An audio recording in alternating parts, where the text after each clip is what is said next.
the time for giving up.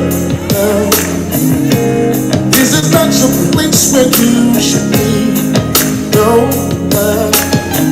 not the time or the place to lie and be free.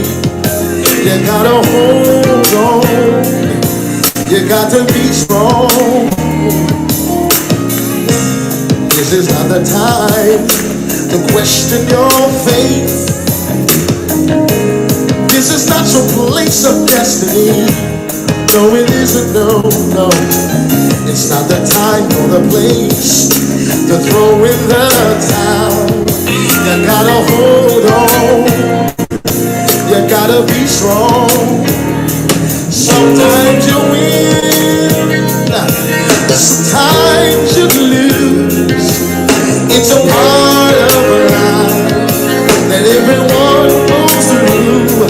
Sometimes there's joy, sometimes there's pain. It's a part of God's plan, and it says no plan. This is not the time, not the time, not the place. Just believe it. Just believe, keep the faith. Gotta learn how to wait. Wait on the Lord. This is not the time, not the time, not the place. Oh, yeah. Just believe, keep the faith. Gotta learn how to wait. Can I sing the second verse? This is not the time to question your faith. This is not your place of destiny. No, no, it isn't. No, it's not the time or the place to throw in the towel. You gotta press on. You gotta move on. Sometimes you win, sometimes you lose. It's a part of life that everyone goes through. Sometimes it's joy, sometimes it's pain. It's a part of God's plan. So don't be dismayed. This is not the time. Not the time, not the place. Oh, yeah. Just believe, keep the faith. Gotta learn how to wait. Wait on the Lord. This is not the time. Not the time, not the place. Oh, yeah. Just believe, keep the faith. Gotta learn how to wait. There's still hope for the hopeless. There's still hope for the hopeless. There's still life for the lifeless. There's still life for the lifeless. God is a friend to the friendless. He's a friend to the friendless. He'll give you peace and sweet rest. He'll give you peace and sweet rest. There is a hope for the hopeless. There is hope for the hopeless. And there is life for the lifeless. There is life for the lifeless. God is a friend to the friendless. He's a friend to the friendless. He'll give you peace and sweet rest. He'll give you peace and there is help for the helpless. There is help for the helpless. There is a hope for the hopeless. There is a hope for the hopeless. In your broken pieces. He can mend the broken pieces. Cause you to live and be blessed. Cause you to live and be blessed. There is help for the helpless. There is help for the helpless. There is a hope if you're hopeless. There is a hope for the hopeless. He'll heal in your broken pieces. He can mend the broken pieces. Cause you to live and be blessed. Cause you to live and be blessed. Just believe, keep the faith. What's happening? What's happening? What's happening?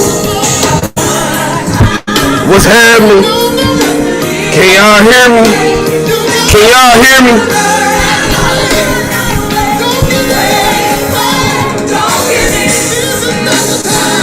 Can y'all hear me?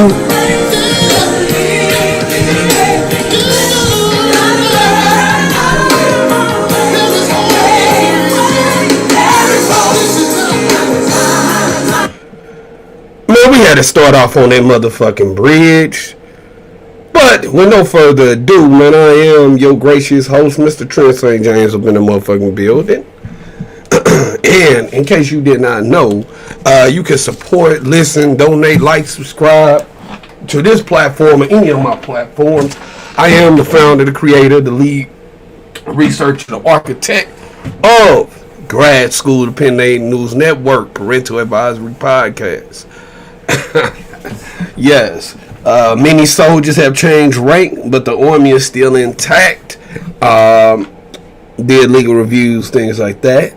So, no further ado, I'm back with another banger. What I want to say is that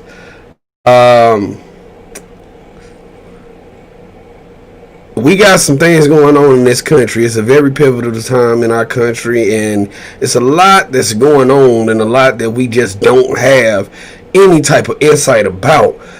First and foremost, I want to say that you need to vote for the black agenda, okay? Regardless of what's going on or what you may see in the world, the black agenda should always be first and foremost. Above anything else that anybody else is trying to tell you, the black agenda needs to be paramount in whatever decision you make about whatever you're making a decision about.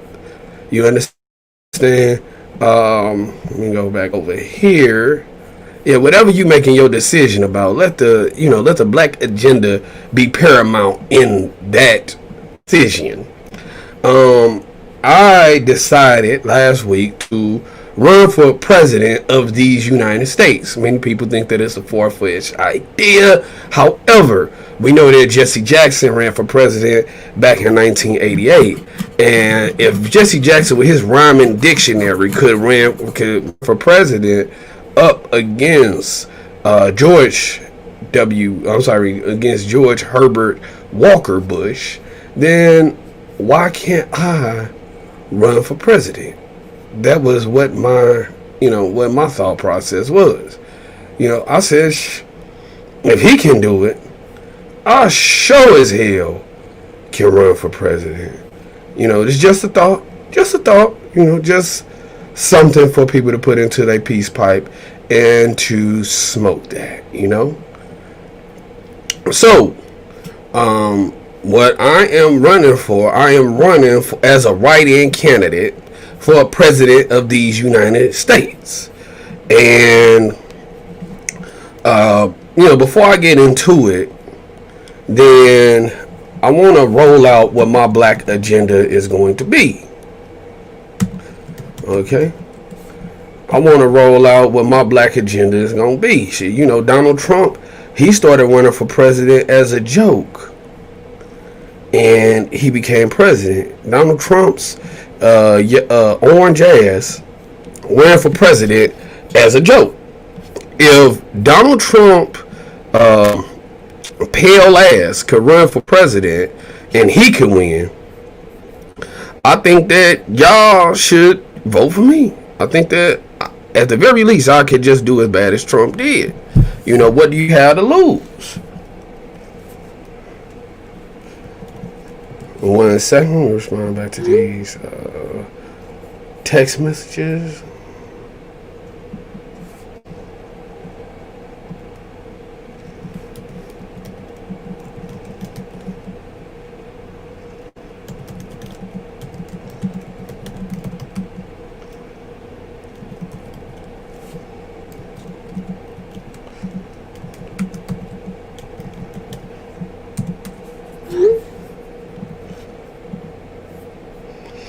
So, this is my black agenda. What the black agenda is, I need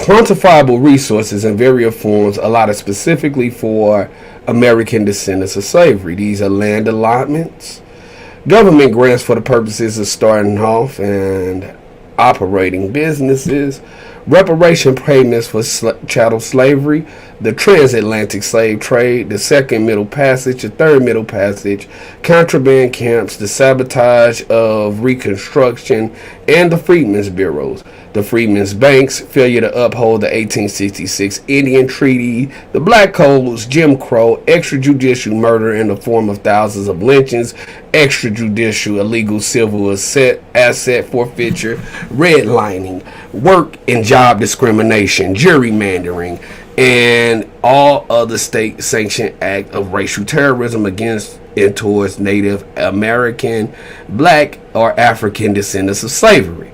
This is the first thing that is going to be on my black agenda.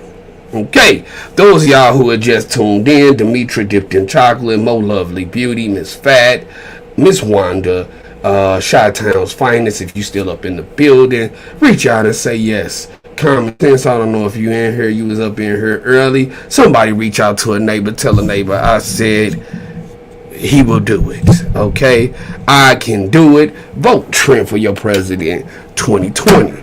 I am now rolling out my black agenda. This is what I'm rolling out. I'm rolling out my black agenda. Okay, now what I also need is a protected special status specifically for Black American descendants of slavery and American descendants of slavery, a special category / designation separate from the classifications of minority, people of color, immigrant, poor people, disenfranchised, etc. for Native Black American descendants of slavery. Black American descendants of slavery have a constitutional relationship with this country, unlike any other subgroup in this country.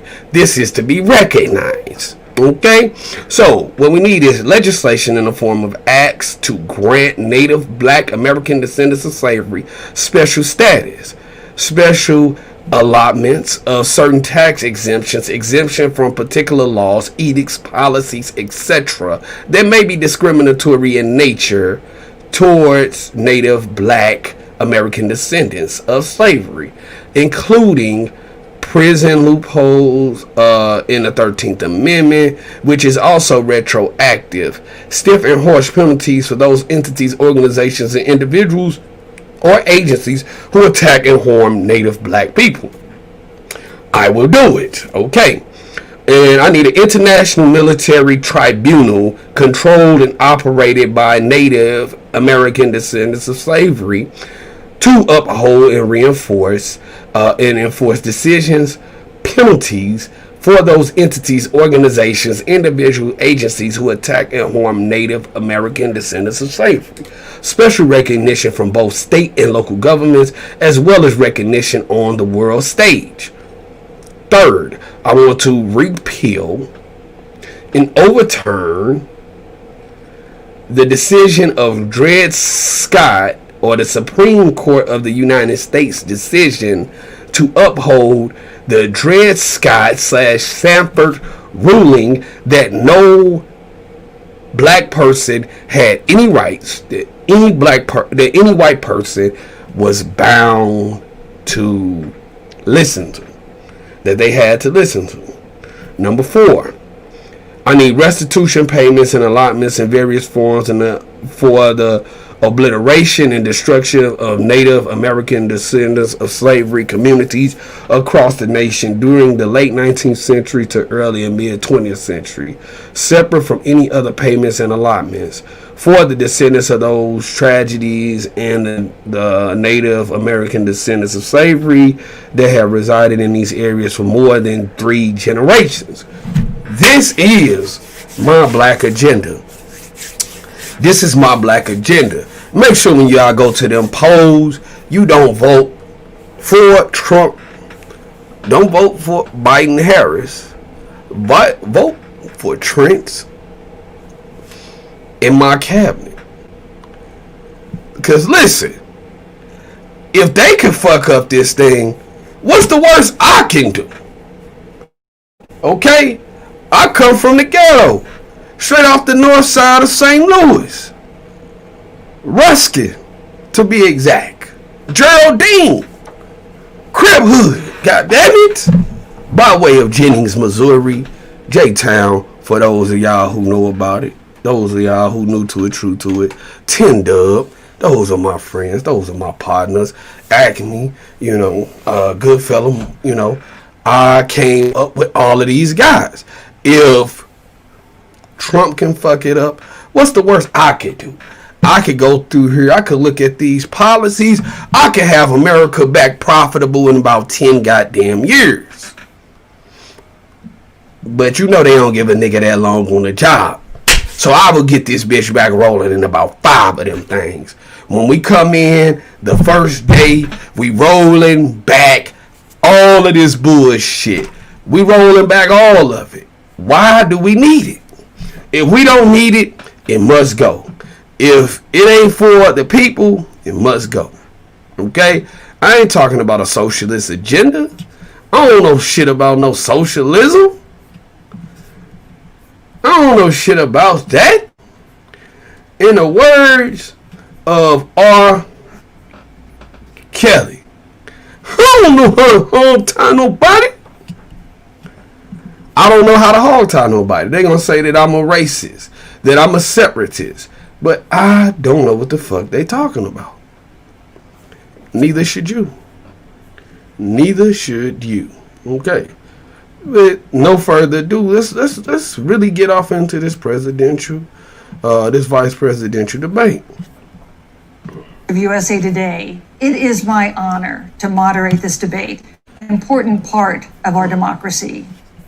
In Kingsbury Hall tonight, we have a small and socially distant audience, and we've taken extra precautions during the pandemic. Among other things, everyone in the audience is required to wear a face mask, and the candidates will be seated 12 feet apart. The audience is enthusiastic about their candidates, but they've agreed to express that enthusiasm only twice, at the end of the debate and now when I introduce the candidates. Please welcome California Senator Kamala Harris and Vice President Mike Pence.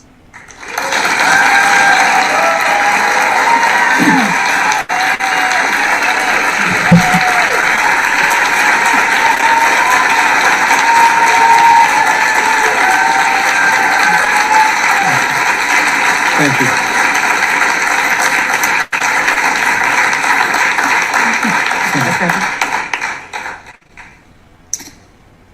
Senator Harris and Vice President Pence, thank you for being here.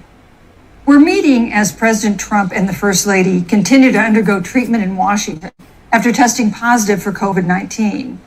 We send our thoughts and prayers to them for the rapid and complete recovery and for the recovery of everyone afflicted by the coronavirus.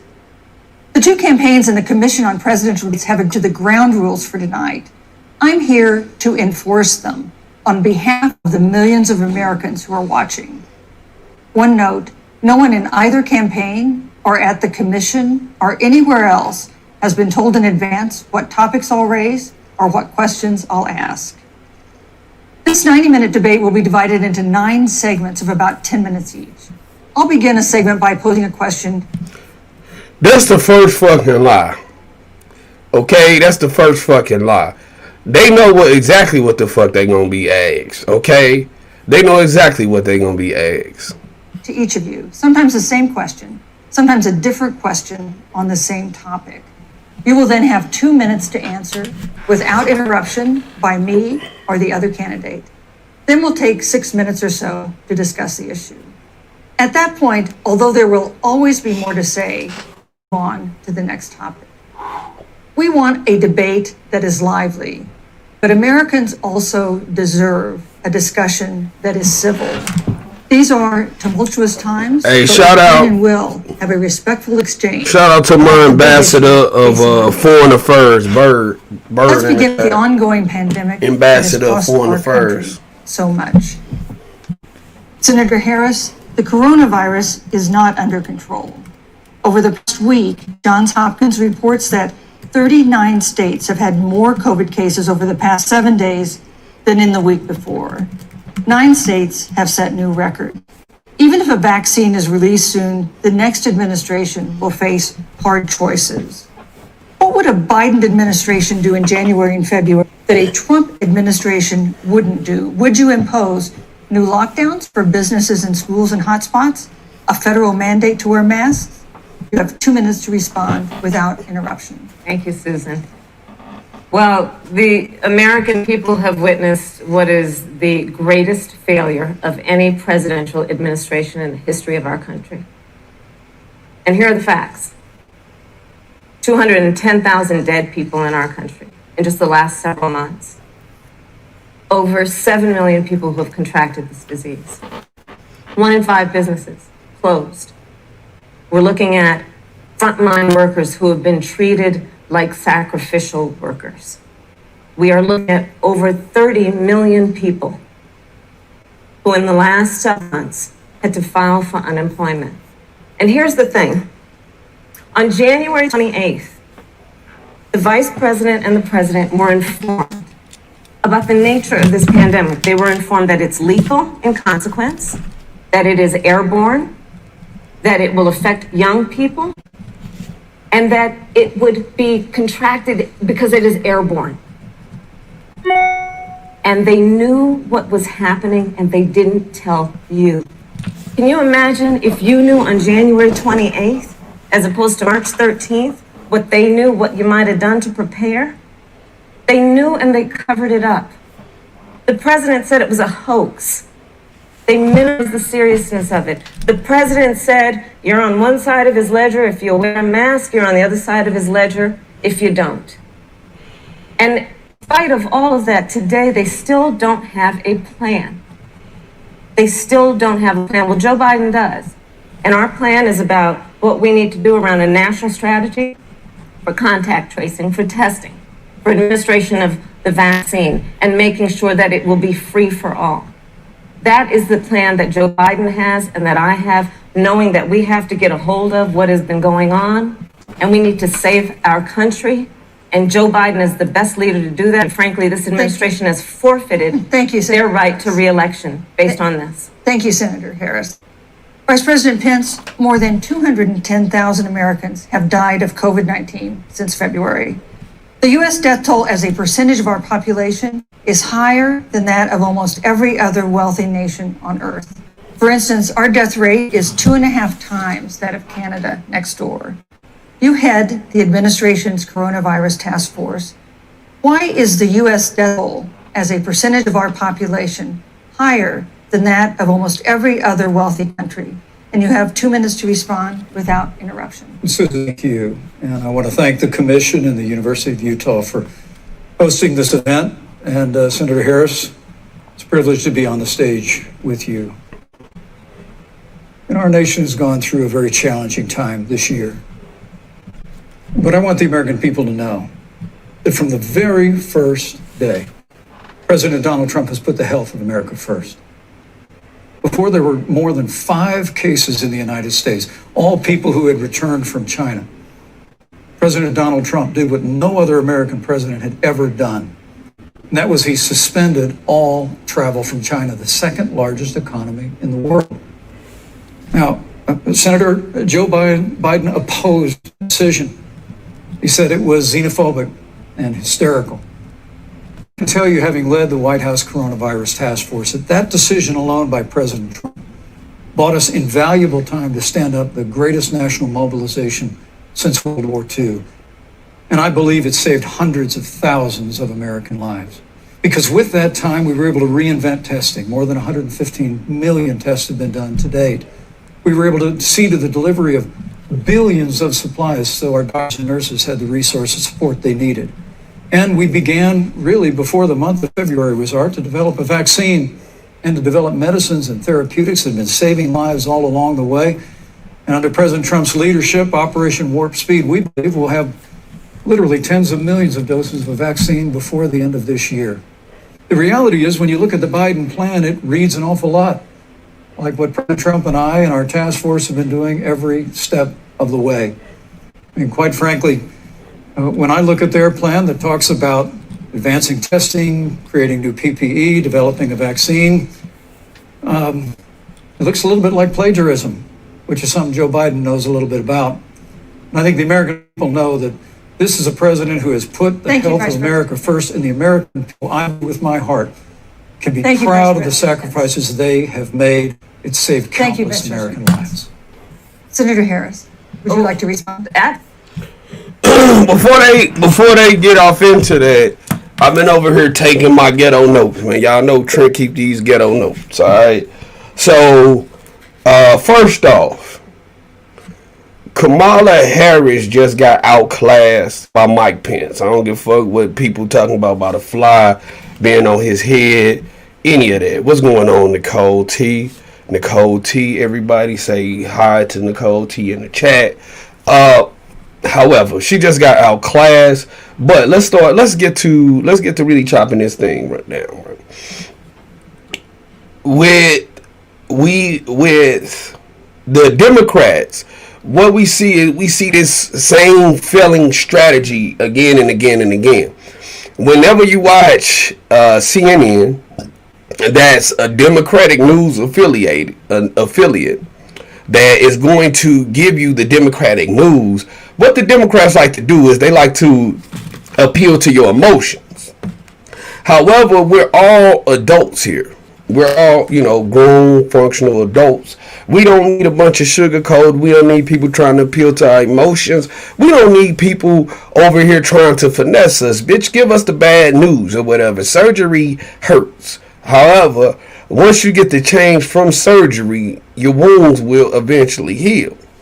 So what they try to do when you listen to Kamala, things that I want you to know off the top is that she's talking in a very quiet, very gentle, very non-assuming tone, right? And then she starts going in and piece by piece trying to appeal to your emotions. Fuck my emotions, bitch. Tell me what it is, all right? Listen, I like to dial things back and put them in the context of a relationship. If I'm in a relationship with a young lady and you don't love me no more, you not loving me no more, it's cool. Tell me you don't love me no more so I can pack up my shit. I could hit the motherfucking door. I could keep on moving and grooving. I could find the next woman who may like me, who may understand me, and who may want me for me. Don't sit up in here and try to run around giving me the rigmarole trying to appeal to my emotions. If you tell me you're ugly, you black as hell, and your breath stink, my feelings gonna be hurt off tops. But then eventually I'm gonna get over it, okay? So I'll say that to say that when she comes in, she says that the first responders were being treated like sacrificial workers. Well, number one, if you a first responded, that's in your job title to be a sacrificial fucking worker. Like, think about that reasonably. Who the fuck takes a job in an emergency room and don't expect to see no fucking trauma? If you're a firefighter, should you reasonably know you're going to have to walk into a fire? If you're a police officer, should you reasonably know you're going to be called to get in the middle of a sticky, messy situation, quite possibly? That is my question. Should you reasonably know that you're going to be called for to get in the middle of some sticky situations? The next thing that she said is that COVID is airborne. But however, they came out and said that it's not airborne. Okay? She said that it's not airborne. Okay? Hold on, let me see this shit here. Cause I really want to take this shit to y'all and find it.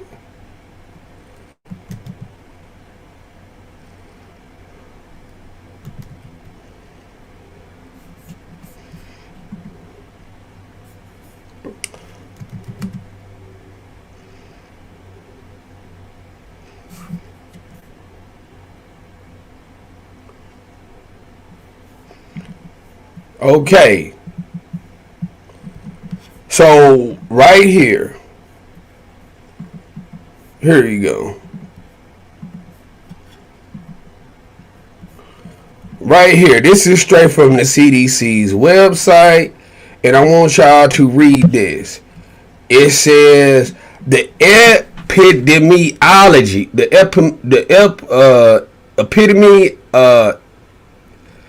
epidemiology of SARS-CoV-2 is that most of these infections are not airborne, but they are spread through close contact, not airborne transmission.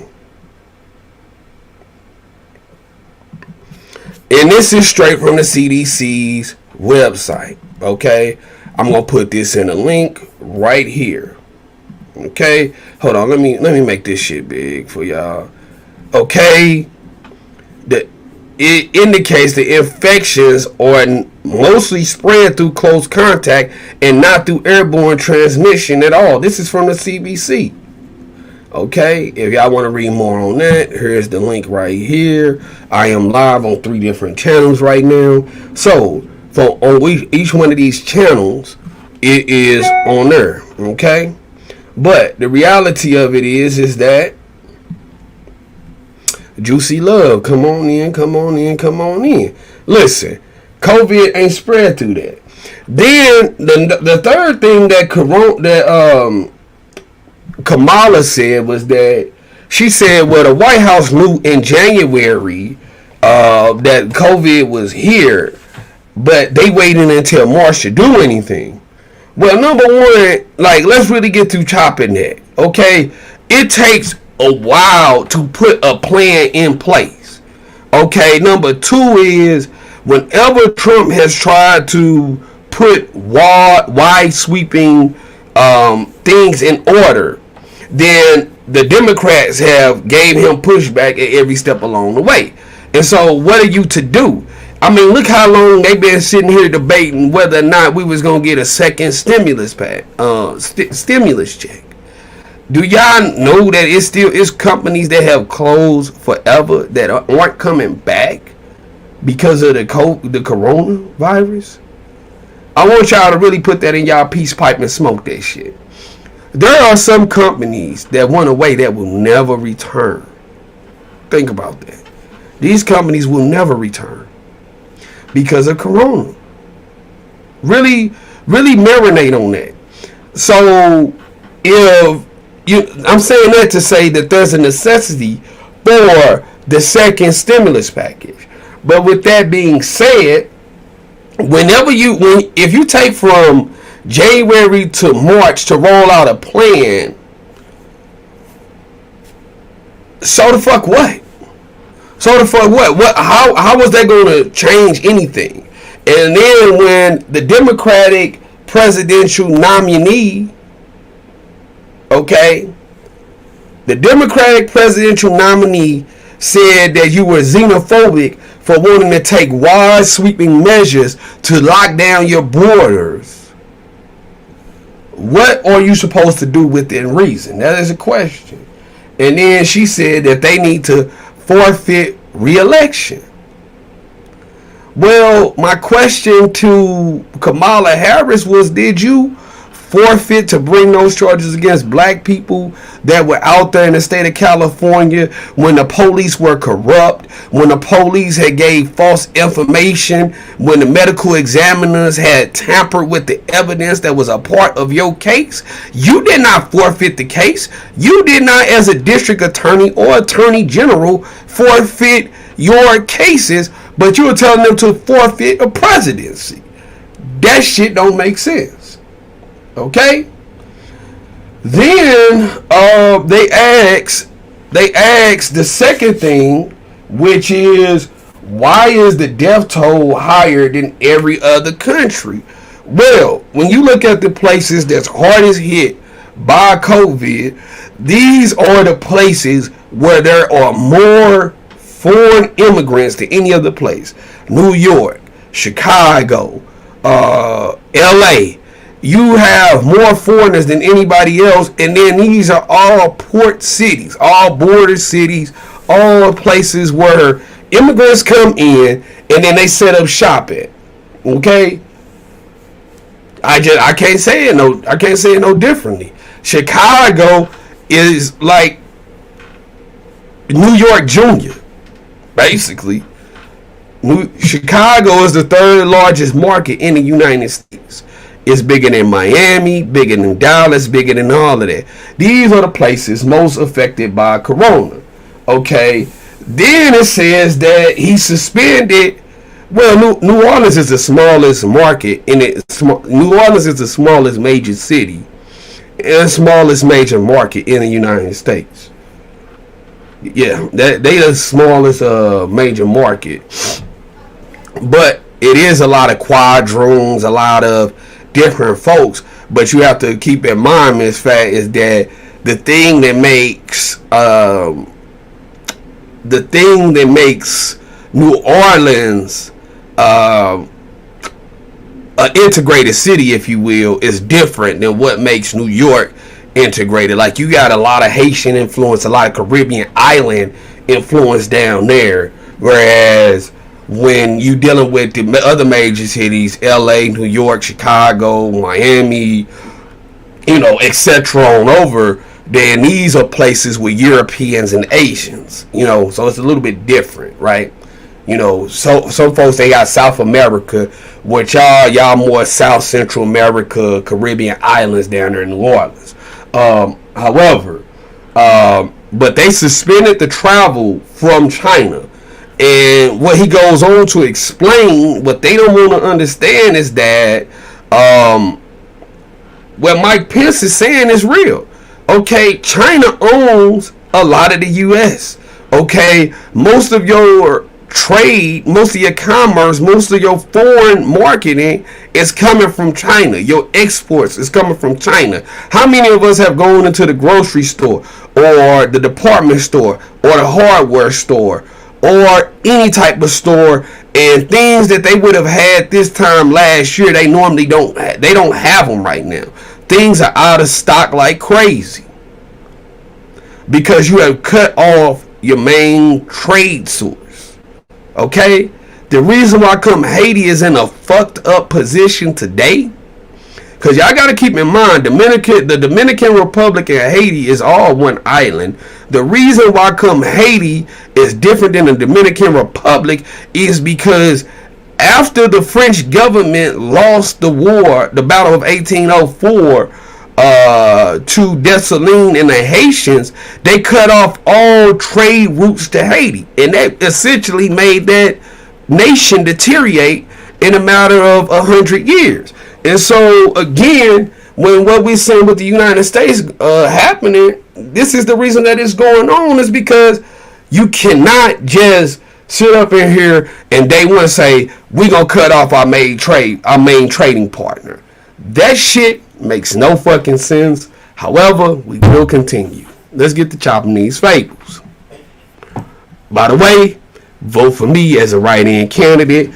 At the very least, I could just do as bad as these niggas. Absolutely. Whatever the vice president is claiming the administration has done, clearly it hasn't worked. When you're looking at over 210,000 dead bodies in our country, American lives that have been lost, families that are grieving that loss. And the vice president is the head of the task force and knew on January 28th how serious this was. And then thanks to Bob Woodward, we learned that they knew about it. And then when that was exposed, the vice president said, when asked, well, why didn't y'all tell anybody? Okay, all right. I got to stop this one more time. Because the first time that they said they knew about it, they said it was January. So I would assume the beginning part of January. But January 28th, that's basically fucking February. So he found out about it January 28th and then took 4 weeks to put stuff in place to do something about it. Come on, dog. Come on. Let's just say he waited 6 weeks. to put in orders, to put in shipment for PPE, for all of this shit, it takes a while. Okay? It takes a while. And you can't just announce shit because it makes America go into a frenzy. It makes America go into a scare. Wake up, people. Don't listen to the Democratic brainwashing. He said because the president wanted people to remain calm. Well, let's get No, but Susan, this is important. Susan, I want to add, but here. Mr. Vice President, I'm speaking. I have to I'm weigh speaking. Yeah, you So can have 15 I more wanna- seconds, and then we'll give the Vice President Thank a you. chance to So I respond. want to ask the American people, how calm were you when you were panicked about where you're going to get your next roll of toilet paper? How calm were you when your kids were sent home from school and you didn't know when they could go back? How calm Thank were you. you Thank when you, your Senator children Harris. couldn't see your parents because you were afraid they could kill them? Let's give Vice President Pence a chance to respond. Vice President Pence, you have 1 minute to respond. There's not a day gone by that I haven't thought of every American family that's lost a loved one. And I want all of you to know that you'll always be in our hearts and in our prayers. But when you say what the American people have done over these last 8 months hasn't worked, that's a great disservice to the sacrifices the American people have made. I'm But referring the reality, if I may finish, Senator, the reality is Dr. Fauci said everything that he told the president in the Oval Office, the president told the American people. Now, President Trump, I will tell you, has boundless confidence in the American people, and he always spoke with confidence that we'd get through this together. But when you say it hasn't worked, when Dr. Fauci and Dr. Birx and our medical experts came to us in the second week of March, they said if the president didn't take the unprecedented step of shutting down roughly half of the American economy, that we could lose 2.2 million Americans. But that's the reality. Thank you. They also Thank you, said Vice to us, if President we did Pence. everything right, Susan, we could still lose more than 100,000 Americans. Vice Now, President one Pence. life lost is Thank too you. many, Susan.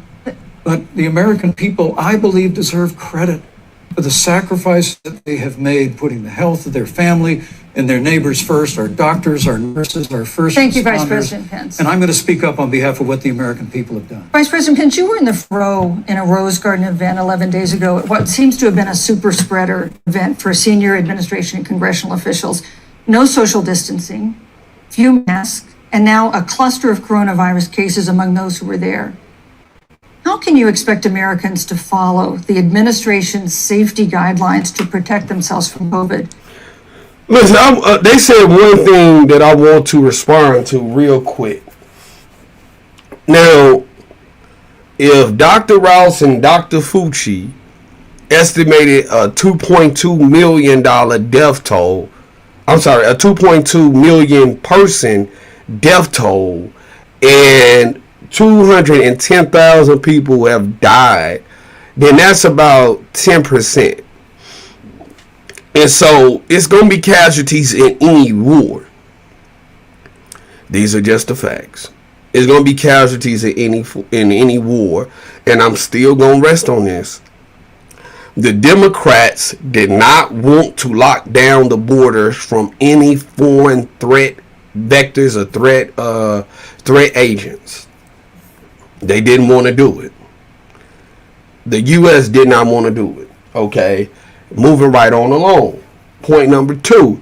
She said, how afraid was the American people when they could not get toilet paper? How afraid were the American people when they couldn't get toilet paper?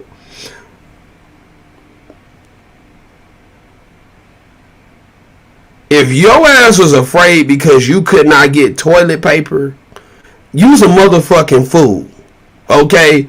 Because I was in the fucking store. Alright? I was in the store when it was no toilet paper there. But you know what was right next to the toilet paper that was in abundance? Fucking paper towels. Okay? It's gonna be a little rough on your asshole, but it's still gonna keep your ass clean.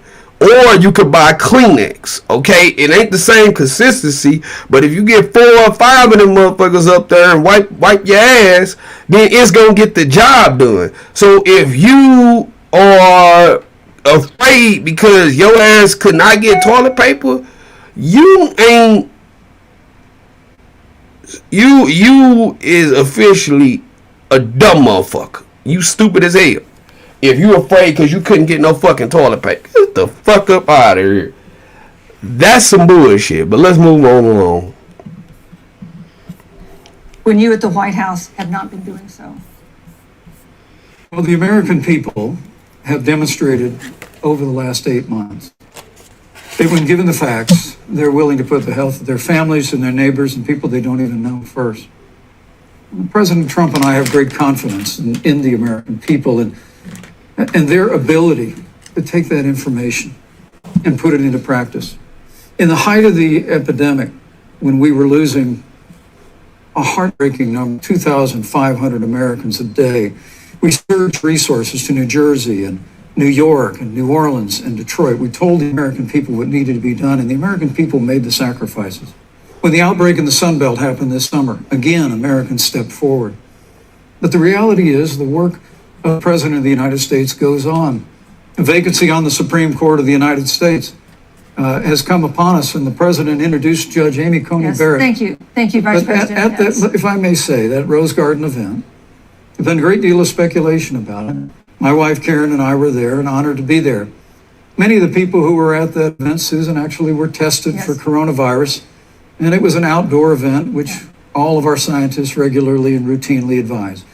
The difference here is President Trump and I trust the American people to make choices in the best interest of their health.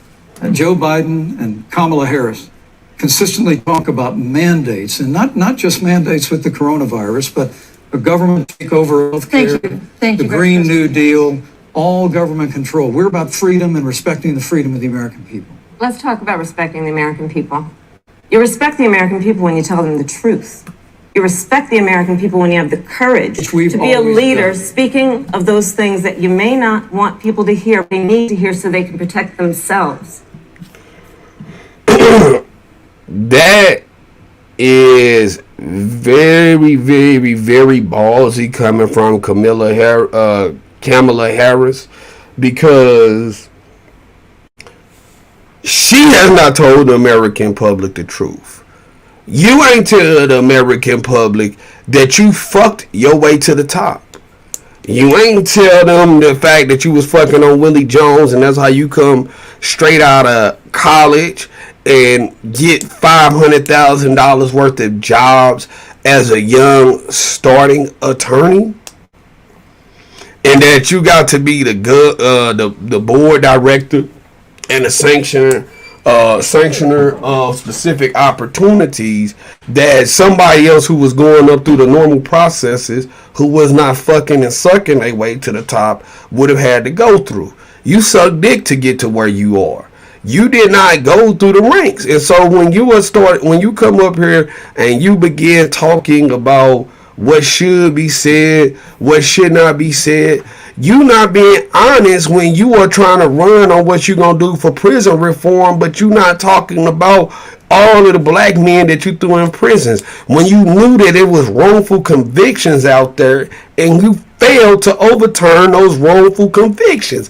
When you had evidence to the contrary of what the police officers and what they have done, what was done, the long and the broad sweeping corruption that has happened in Los Angeles and in California since the 1960s. Remember that the Watts riots was in 1960s, and the evidence of that culture of white supremacy that is on the West Coast is still in play today. You did nothing about that. You don't even speak on that. You don't even want to touch on black issues. When you ran as the president, the reason why you're on here tonight as the vice president and not the president is because you was flip-flopping. You started running under a black agenda when the black folks said, what is the tangibles for me, Mrs. Harris? What Ms. Harris say? Ms. Harris said, I'm not going to do anything specifically for black people. She said, I'm not going to do anything specifically for black people. Then what did she then do? She then came back, tried to remix her presidential run. She tried to remix it and go in under the guise of being an Indian. These are all facts. These are all facts. She came in under the guise of being an Indian. And so you slept with a black man who was married, by the way, to get to where you are. Once you got into the system, you start sipping the tea of the system. You start drinking the juice of the system. Then you went and got up under a white man that looks much like the Vice President Michael Pence. And so we ask, how can you as Vice President challenge the status quo when you won't even challenge your husband? You won't challenge a man that looks like your husband. When the old regime was in, the presidential policeman, the prejudicial policing tactics, you did nothing about that. She didn't do shit about that. Okay, so then she now wants to come back to us as a vice presidential nomination and say that, oh, I'm going to be different. No. More of Kamala and Biden is more of the same. At least Pence and Trump are honest about it. So how are you keeping it real? She should never fix her face to say anything about keeping it real. She's not keeping it real. Are you black or are you an Indian? Why don't you talk about your father that has disowned you? Your father is a professor at Stanford. Okay? He met your mama at Stanford. Okay? And then she starts saying, well, you know, I smoked a little bit of weed. You know, I got a lot of Jamaicans in my family. Her father came out and said, and I quote, that lowbrow stereotype about the Jamaicans smoking pot all the time is not representative of the way that I raised Kamala. It's not representative of the family that she has been around and that she knows. So she don't need to speak on that. Why come they don't talk about Professor Donald Harris? I will say that and then quote. But listen, we must continue. We are under time restrictions, so let's continue. But this administration stood on information that if you had as a parent, if you had as a worker knowing you didn't have enough money saved up, and now you're standing in a food line because of the ineptitude of an administration that was unwilling to speak the truth to the American people. I gotta stop it right there again. And I want to emphasize my earlier point that they say that the administration knew about this on January the 28th and it came forward on March the 13th. Now, how much money, all of my people who are in the chat right now, everybody got jobs. If you don't have a job, you probably laid off because of Corona. Because again, I speak on the grad school level. I speak to grad school people doing grad school things. Okay, with that being said, most people get paid either bi-weekly, weekly, or once a month.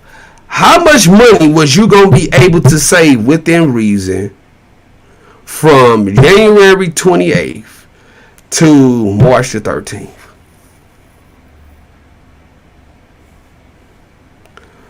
Because they keep on harping on you lied to the American public. How much fucking money was you going to be able to save from January 28th to March 13th? Me, I'm somebody who, for my regular square 9 to 5 job, I get paid twice a month, some months 3 months. Okay? I'm sorry, some months 3 times, right? So, from January the 28th, let's just say you get paid on Friday. Okay, then my first check would have been at the beginning of February. Okay, that's one check. Okay, so then I'm gonna get another check. Let's just say I got paid February the 3rd, right? That's easy to say. So that means I would have got paid again somewhere about February the 17th, and then again I would have got paid about March the 4th. And that would have been the end of my paydays working because we got alerted about this shit on March the 13th. Okay? So, when true story, and Miss Fat brings up a good point. I totally forgot about that. When the White House knew about it, they were in the middle of a litigation for the impeachment imposed by the motherfucking Democrats. They were in the middle of a impeachment process that did more to embolden the president than it did to decimate him. Y'all would have been better off gearing up to find out who the fuck y'all wanted the president to be. But the president, who was actually supposed to be a president, came late as fuck.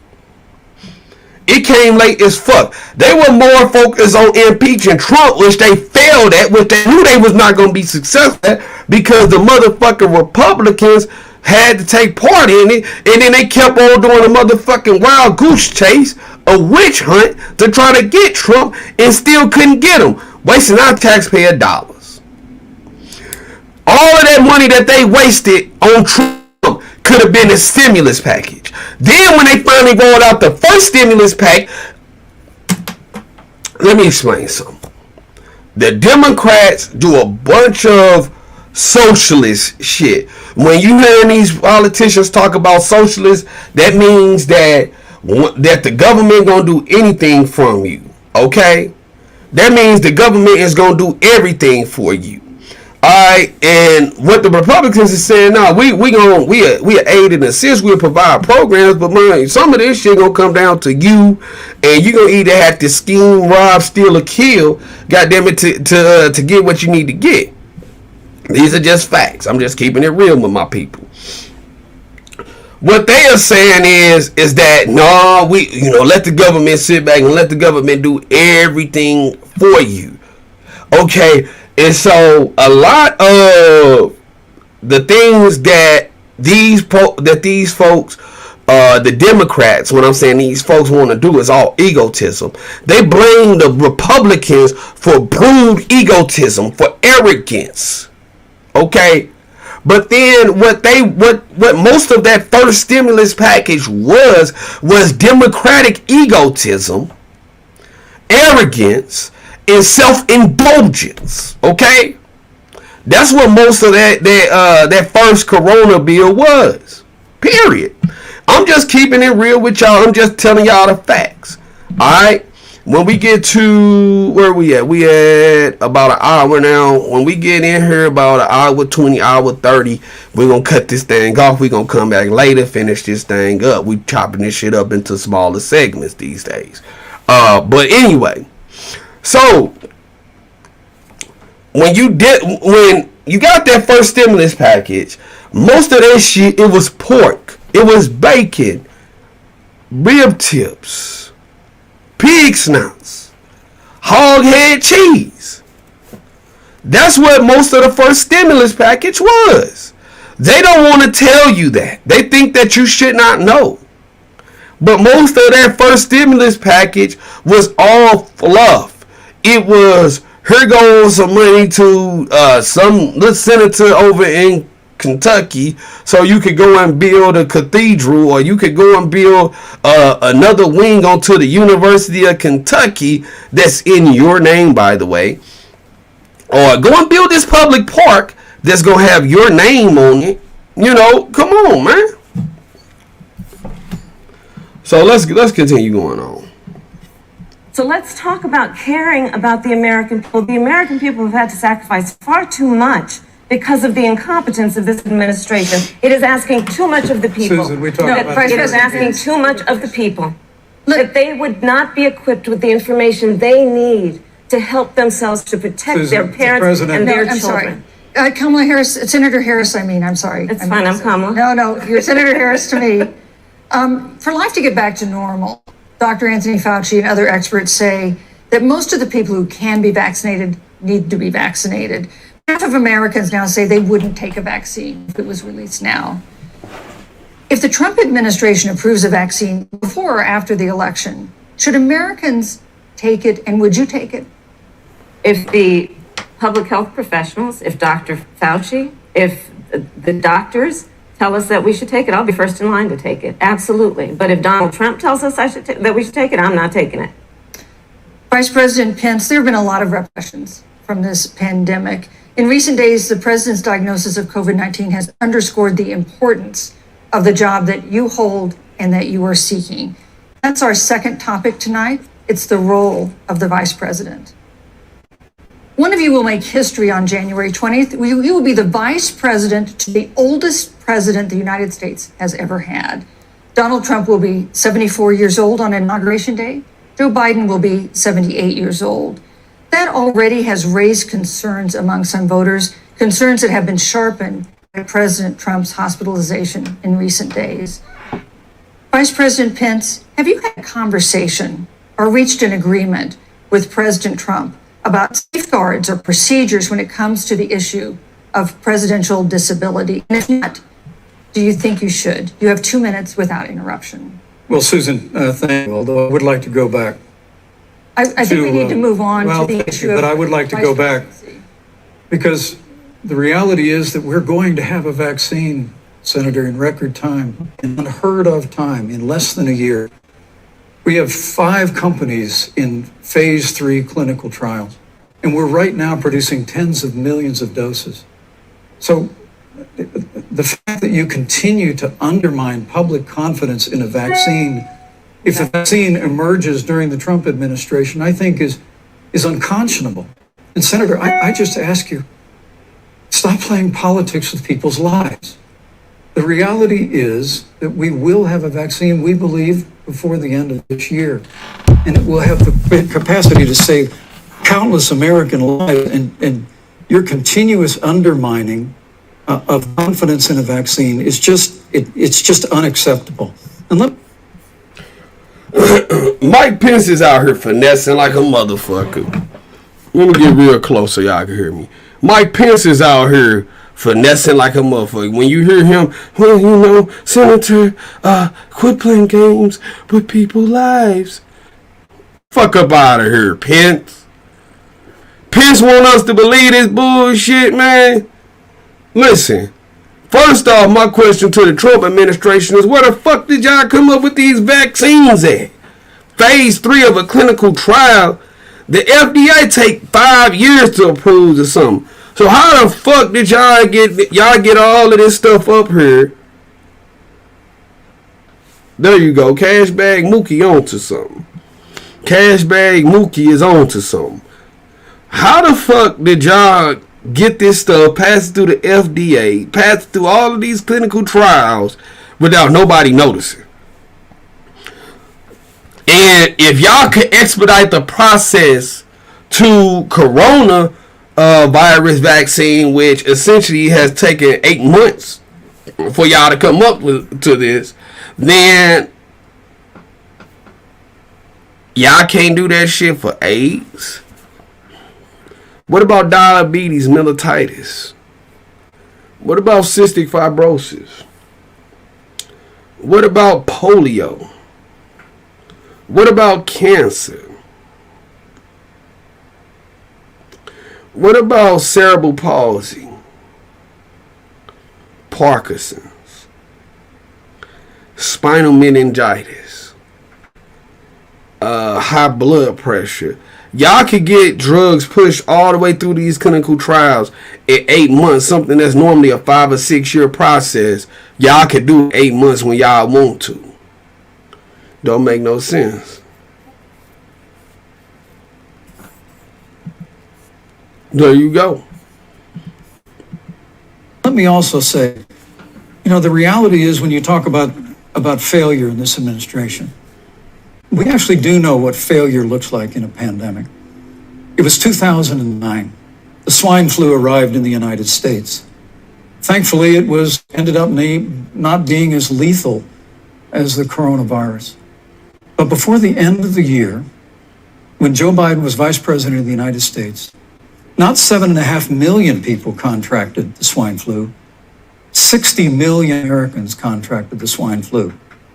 If the swine flu had been as lethal as the coronavirus, in 2009, when Joe Biden was vice president, we would have lost 2 million American lives.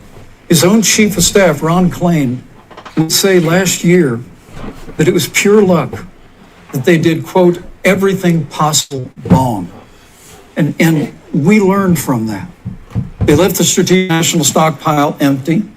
They left an empty and hollow plan, but we still learned from it. And I think the American people, I'm going to say again, can be proud Vice President Pence, I'm sorry, of your what time we is have up. done. And Senator, please Thank you, Vice stop President undermining. Number one, Pence is running Kamala's own name back on her, but in the interest of honest and the interest of fairness, let me go here. If I said it for her, I gotta say it for him too.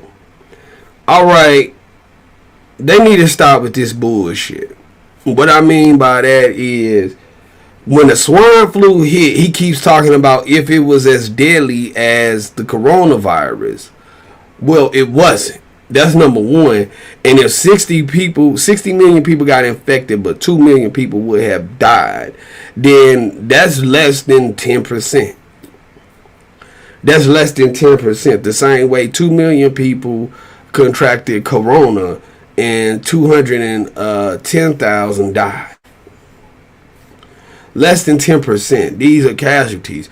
It's when you put them on a broader scale and you sweep them all the way through other places, then you get this. And then how many of people who had corona and all of this other stuff, how many of them had pre-existing conditions to where this just came through and blew the lid off of it?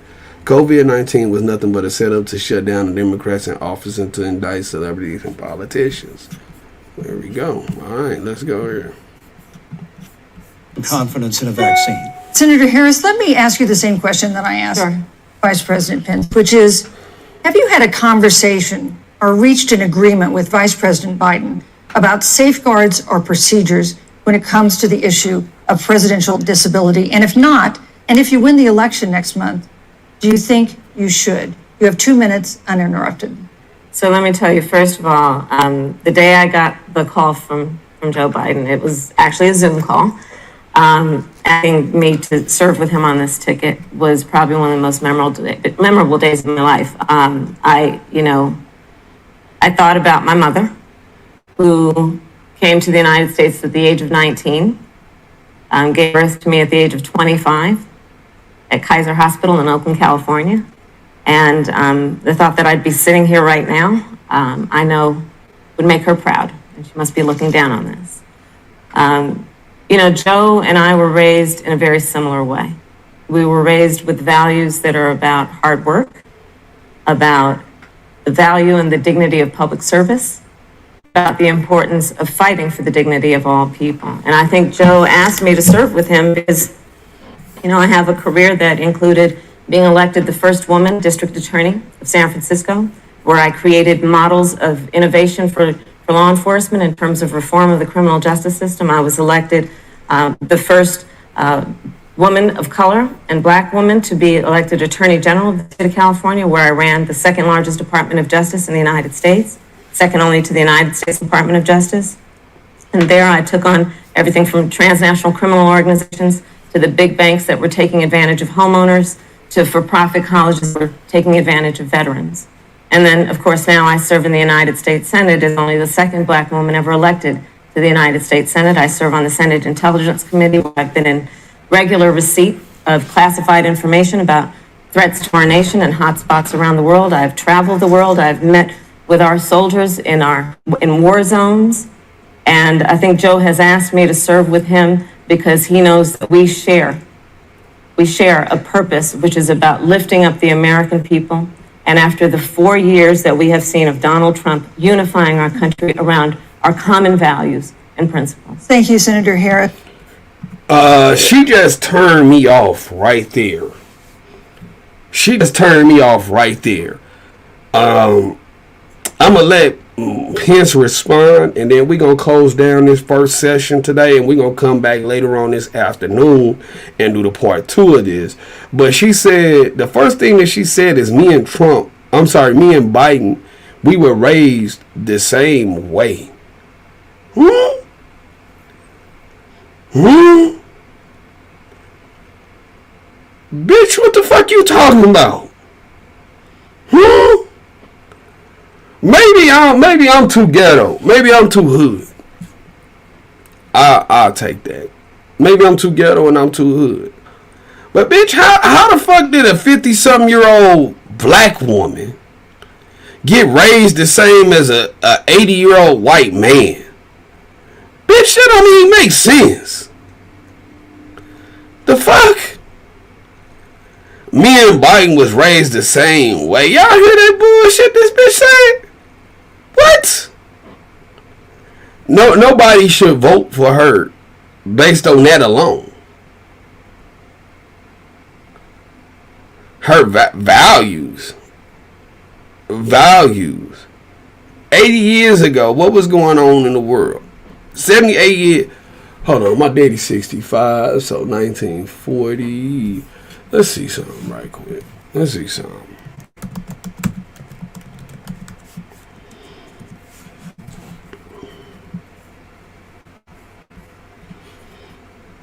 Okay, so she is my mother's age, right?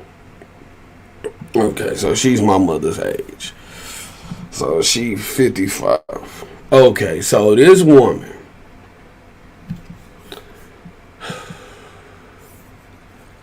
This woman, she'll be 56 in like next week, right?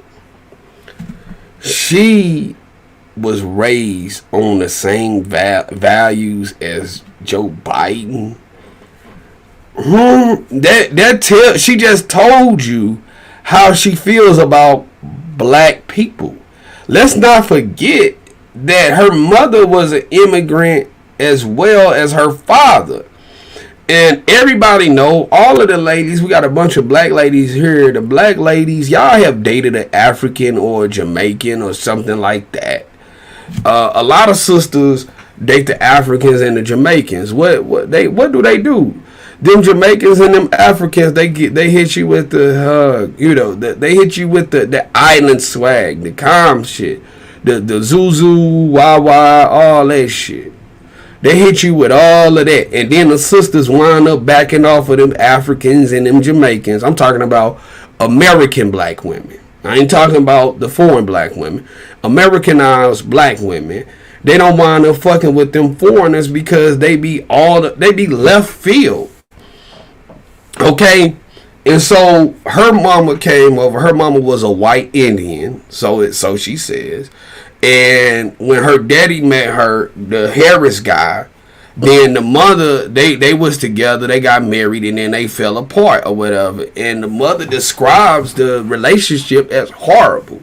She describes her father as horrible. But how bad could her father have been? He's a tenured professor at Stanford. Stanford is damn near an Ivy League school. Stanford is the creme de la creme of the United States education. Okay, Harvard, Yale, Columbia, Brown, Princeton, Penn, and then Stanford. Like, these are top 10 schools in the nation. This is where her father taught at. Okay, and so when she said she was raised from those values, her white mother took her away from the black father, and then she started talking crazy about the black father. And you don't gotta take my word for it. Donald Harris said this. Go and look it up. Okay, she made their relationship be estranged. And so when she's saying that we were raised the same way, she was raised to hate niggas. Look at black men real funny real funny style. Okay? Really dig that. I mean, come on, man. I got to let's replay exactly what she said. Because, I have a career that included being elected the first woman district attorney of San Francisco, where I created models of innovation for law enforcement in terms of reform of the criminal justice system. She did not create models of reform. She created a model of the status fucking quo, which is lock niggas up, keep them incarcerated, keep them under foreign rule, keep them as being a unpaid labor class, the same condition and the same status of a black man when he came into America. Come on, man. Come on now. She talking about she created models. A model of what? When you were falsely throwing niggas in jail? I mean, her whole fucking agenda, her idea of reform is to, after we convict you, after we build our resume up, saying we got all of these victories, after you build your resume up, after you get all of these victories, then we're going to be lenient on keeping your ass on probation. How about all of you fucking politicians who running on criminal reform? This is just a thought. From the GED section, right? This is just a thought from the GED section. Maybe I got to get into Judge Brisk Cognacs for y'all.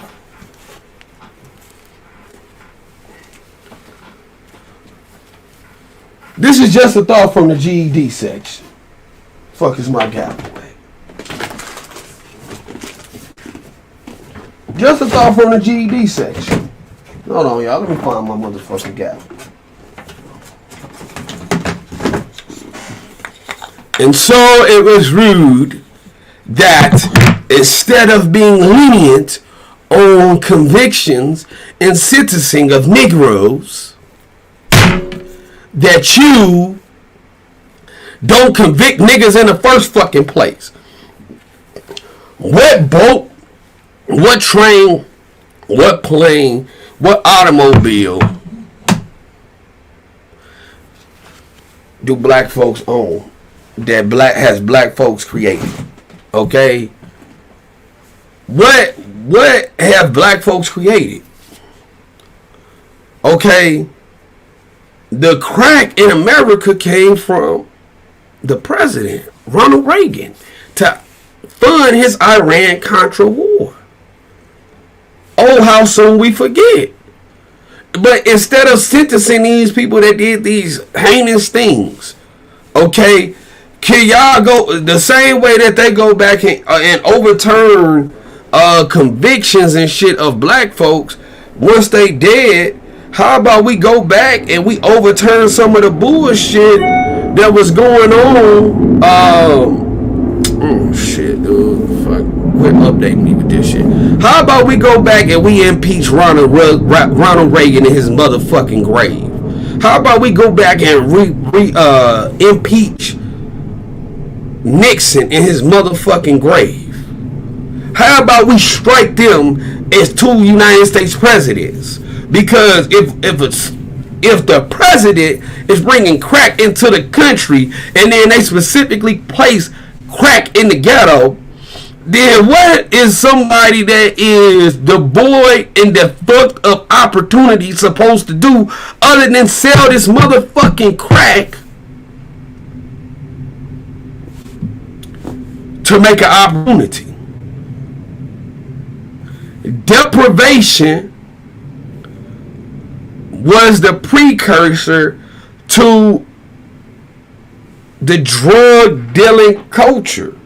If it was no deprivation in the ghetto, you wouldn't have had drug dealers. Okay? Alright? When we talk about black drug dealers, when we talk about black gangsters, we know who all the black gangsters are. Nicky Bourne, BMF, Larry Hooter, Jeff Ford, Frank Matthews, Frank Lucas, the Young Boys of Detroit. We know who all of the black gangsters were. James Doc Dearborn. Come on, y'all. Come on. We know who the black gangsters were. We knew who the black drug dealers were. Because they all wanted Freeway Ricky Ross. Freeway Ricky Ross. We know who the black drug dealers were because they all got caught and they all went to jail. But what's the name of the white drug dealers? What's the name of the white gangsters? The white drug dealers, I'll tell you the name. Pfizer.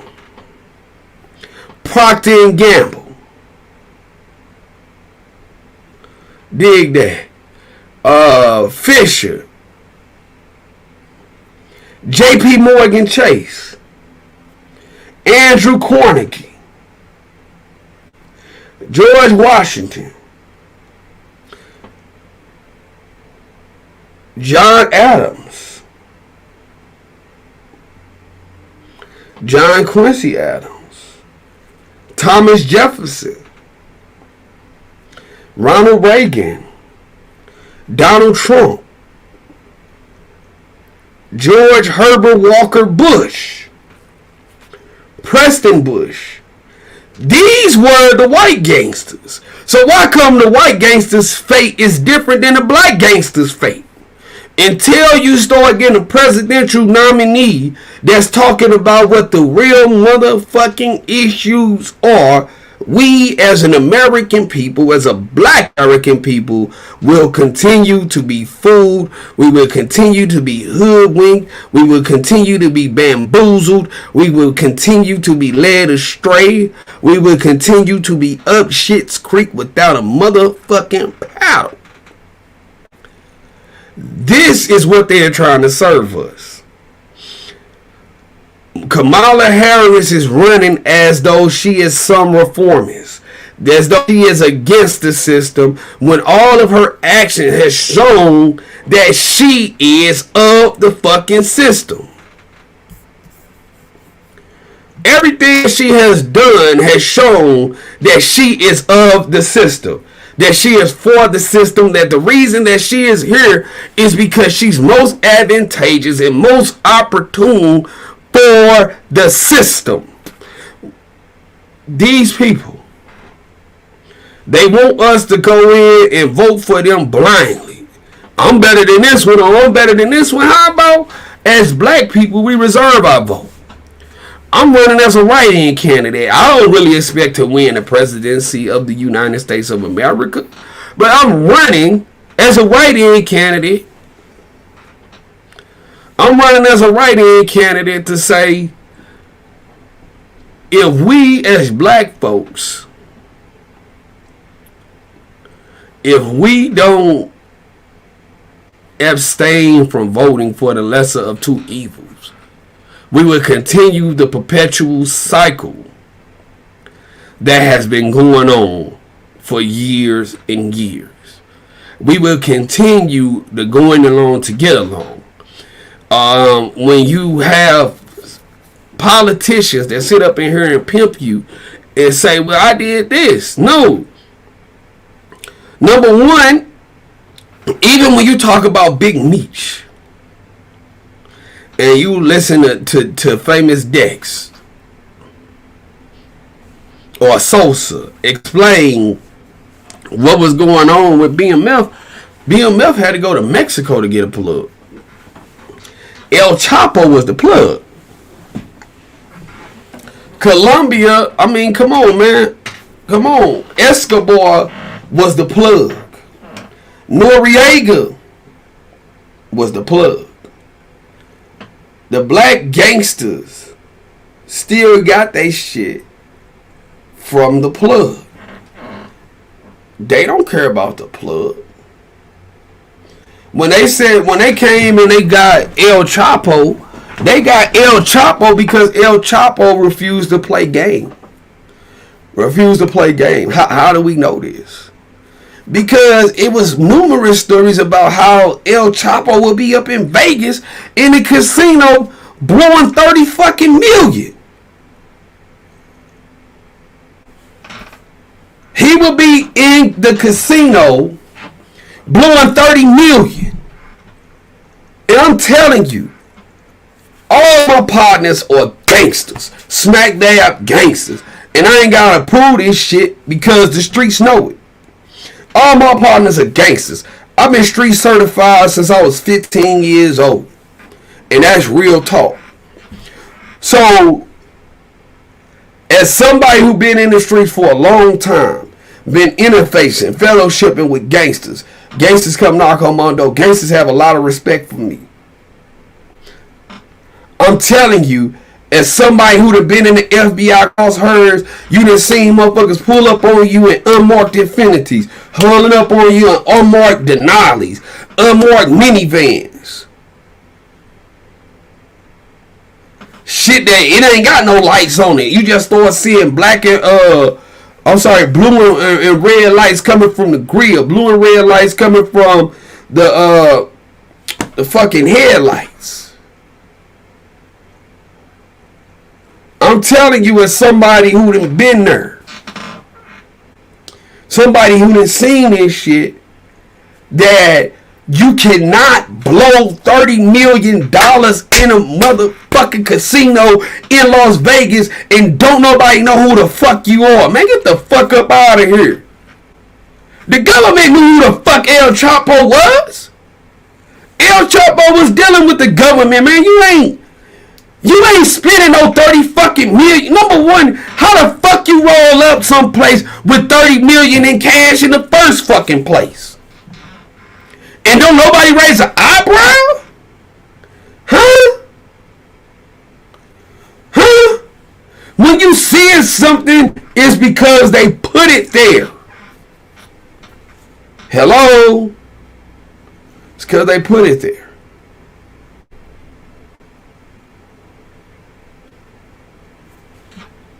But with Kamala talking, Kamala is talking about, well, I repealed many of these laws, or I'm against many of these laws. No, the fuck you're not. You claim to be something different. You're more the same. At least Mike Pence and Trump know that, hey, we are coming with the same old regime. When you heard Kamala talk about the lying, bitch, you are the biggest liar. They asked Trump to denounce the white supremacy. When they asked Trump to denounce white supremacy, Trump ain't do it. That's an honest motherfucker. The FBI put out a report that said that the KKK and white terrorist groups have penetrated and infiltrated law enforcement. Let me see if I can find it.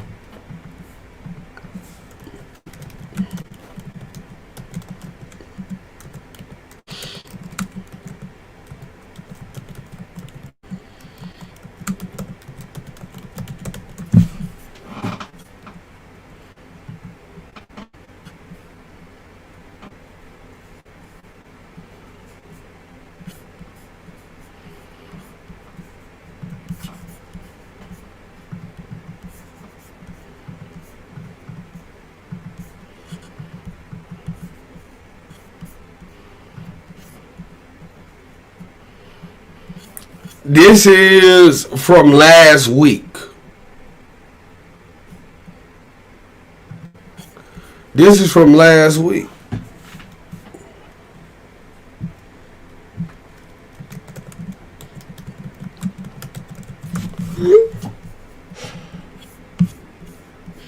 Let me make this bigger. Unredacted FBI document sheds lights on white supremacist infiltration of law enforcement. A 2006 intelligence assessment reveals that officials had concern about the infiltration of police departments for years, but failed to warn the public. The FBI has been concerned about the infiltration of law enforcement by white supremacist groups and its impacts on police abuse and tolerance of racism. The unredacted version of a previously circulated document reveals the FBI threat assessment report was released by Republican Jamie Raskin chair of the House Committee on Oversight and Reform on Civil Rights and Civil Liberties, ahead of a hearing about the white supremacist infiltration of local law enforcement groups scheduled for Tuesday. This shit came out last week. And I want y'all to see something right here.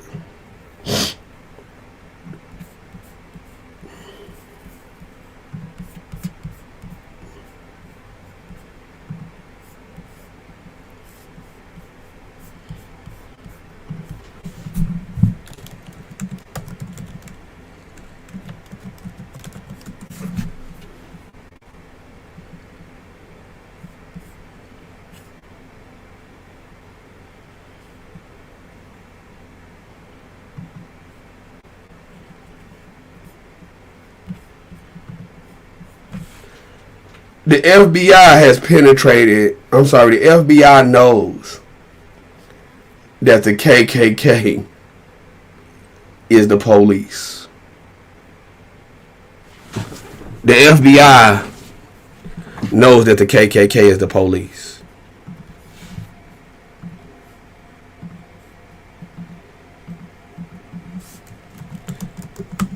I'm about to bring this to a close, though.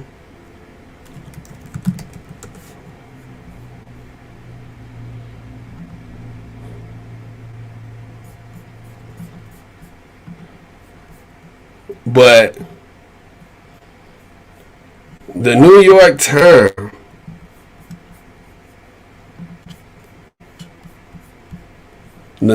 Times has said, this is the New York Times. This is the nation's most premier paper in the nation. The most premier paper in the United States has said that Kamala Harris is the nation's top cop. Top cop, Kamala Harris's record of policing the police.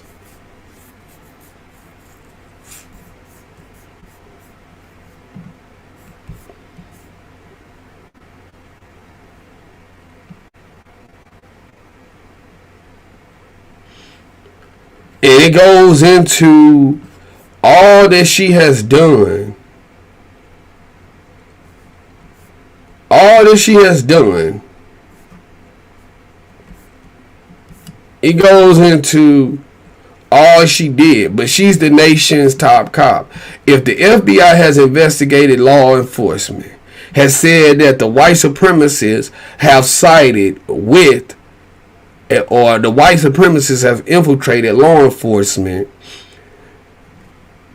her claim to fame, the thing that gets her to being a United States Senator, to being a vice presidential nominee, is her record as an attorney, as the Attorney General. Whereas the Attorney General, she supported the police.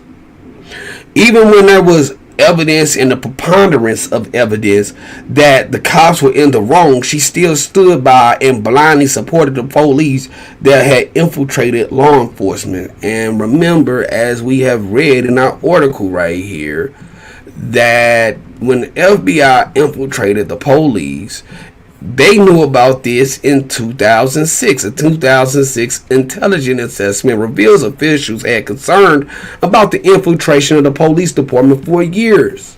Okay? It said that in 2006 they knew this. So for the last 14 going on 15 years, they have known that white supremacist groups have been in the police. So when she said that me and Joe Biden, we grew up the same way. We understand the same thing. We have common interests. We are on a unified front. And he created the term super predator. Okay, Joe Biden was part of the super predator,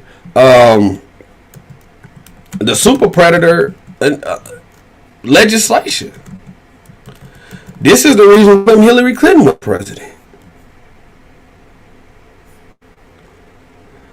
Must we? Oh, come on now. must we not fit? Let's go back to this. Let me take y'all attention. Let me turn y'all attention to a special place.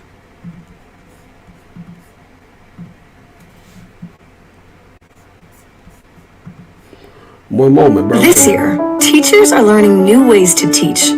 Parents are learning to lesson plan. And young minds are learning a new normal. This year, we are all students. At Verizon, we're enabling the education that students deserve. With credentialed teacher training, free lesson plans for parents, and tech-enabled solutions for schools nationwide, it's Citizen Verizon in action, our plan for economic, environmental, and social advancement. We must take back the streets.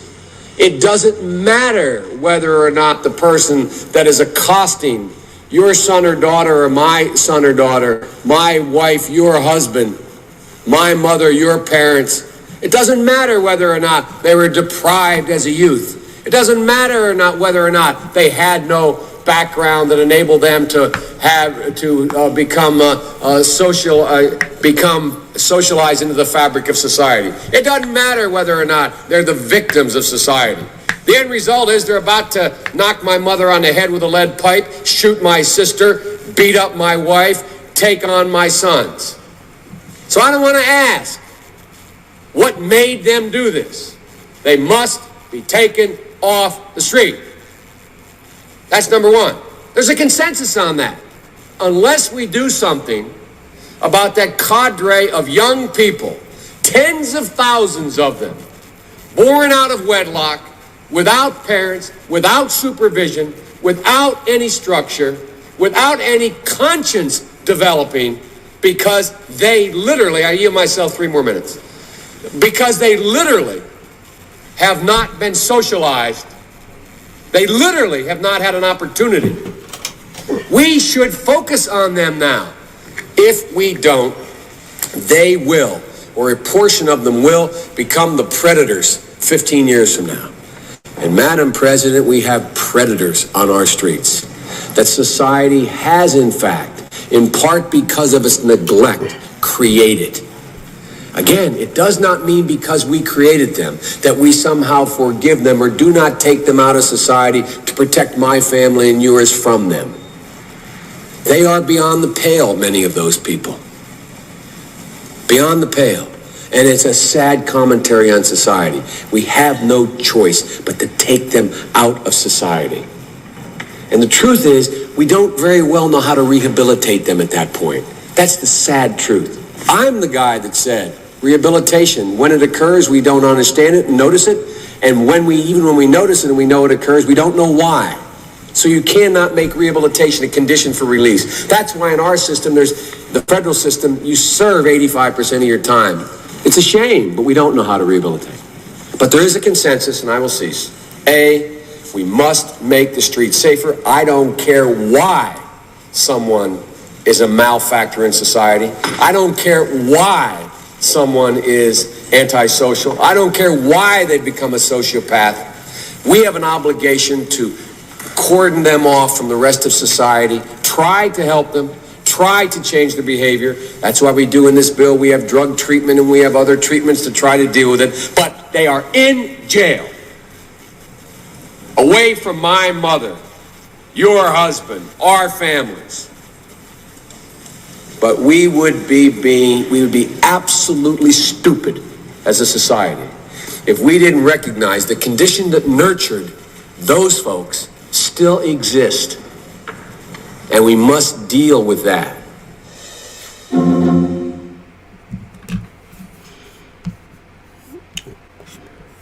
When y'all listen to that, let me pause this. Let me pause that.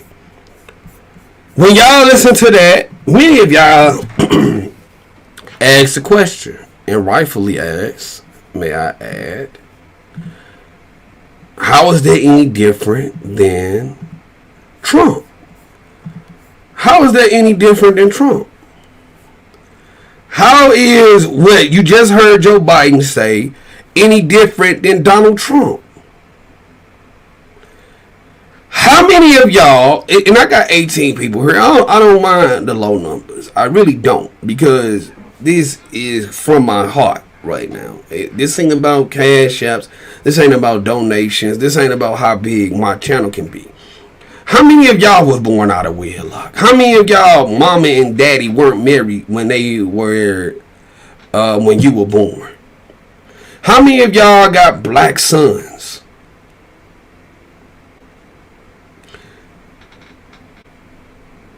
Most black crime happens to black people. So when he said that they gonna run up and shoot you, or they gonna run up and bust you in your head with a lead pipe, how much crime gets enacted on white people in the ghetto?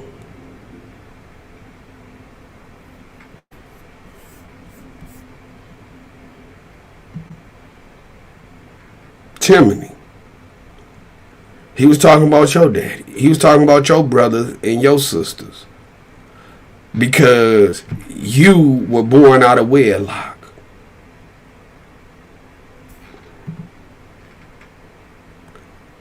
We got 6, 7 people who had children out of wedlock. So how is voting for Joe Biden different than anything they could say about Donald Trump? When they say anybody but Trump, he says stuff. Trump say, all right, we'll give y'all $500 billion.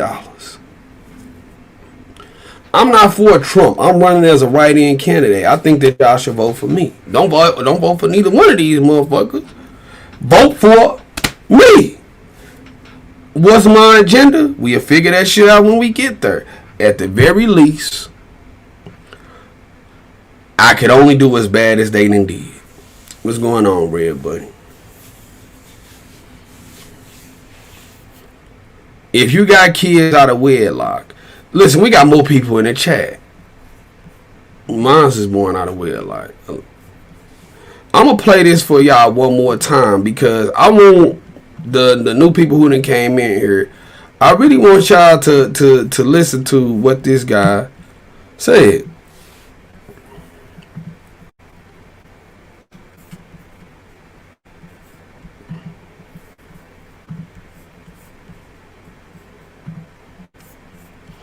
This year, teachers are learning new ways to teach. Parents are learning to lesson plan. And young minds are learning a new normal. This year, we are all students. At Verizon, we're enabling the education that students deserve. With credentialed teacher training, free lesson plans for parents, and tech-enabled solutions for schools nationwide, it's Citizen Verizon in action, our plan for economic, environmental, and social advancement. We must take back the streets. It doesn't matter whether or not the person that is accosting your son or daughter, or my son or daughter, my wife, your husband, my mother, your parents. It doesn't matter whether or not they were deprived as a youth. It doesn't matter or not whether or not they had no background that enabled them to become socialized into the fabric of society. It doesn't matter whether or not they're the victims of society. The end result is they're about to knock my mother on the head with a lead pipe, shoot my sister, beat up my wife, take on my sons. So I don't want to ask, what made them do this? They must be taken off the street. That's number one. There's a consensus on that. Beat up my wife, take on my sons. Beat up my wife, take on my sons. But when they come to speaking about black people, when we come asking them for a black agenda, then what do they say? They say that, well, we're all an American people. We're all an American family. We're all American citizens, but there he specifically denotated when it was conducive for him to lock black men up to make them a specific labor class.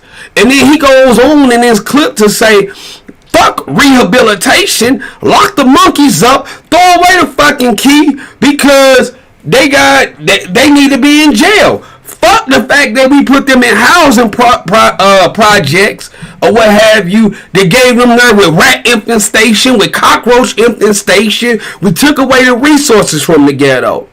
We placed them in internment camps. We enslaved them. We never gave them a chance to compete with the J.P. Morgan Chase, with the Rothschilds, with the Rockefellers, with the Carnegies, with the Bilderbergers, the Goldsteins, the Rubensteins. We never gave them a chance to compete in market enterprise. We never gave them a chance to compete in capitalism. He said, fuck all of that. We don't care about that. He said they don't need rehabilitation. Remember, the purpose for jail is supposed to be therapeutic. It's supposed to be therapeutic. I done went 15 minutes over, but I'm trying to get y'all to a point because I guess I'm taking y'all to the bridge. Listen, jail was supposed to be rehabilitative in nature. It was supposed to be therapeutic in nature. It was not meant to be punitive. However, it's a punitive agent, but it's not meant to be punitive. It's meant to be therapeutic. For you to rehab, for you to realize the error of your ways. Once you realize the error of your ways, then, only then, should you be released. Why is it that we don't really hear stories about white men that was wrongly convicted and just getting out of jail after 28, 30 years in prison? Half of their life gone away. They locked all types of niggas up and threw away the key over this bullshit legislation that this nigga and this bitch Kamala Harris done put in place. He created the system and that bitch maintained the status quo of the system. Yeah, I called her a bitch. I can't say it another way. I can't say it another way. Hillary Clinton Bill Clinton created the system. Kamala Harris, as Attorney General, was the gatekeeper for the system. Until we destroy the system, we don't have anything. A president is not going to provide you anything. We need to go in there with a motherfucking pickaxe, with a chainsaw, with an axe, and piece by piece by piece by piece, we have to knock down the system. We have to knock down the system. Period. We have to knock down the system. Democrat from Delaware. When they come in my when they come in my door, they want to take on my sons. Black people are kind people in nature. Two things can't be true at the same time. They label us as drug dealers, as drug users. But then also, when how many people we got that smoke weed out here in the chat? How many people we got that done fuck with something harder, that did crack back in the day, that sniffed a line of coke before? You did some ecstasy, you did a molly. All drugs make you want to do is sleep and fuck.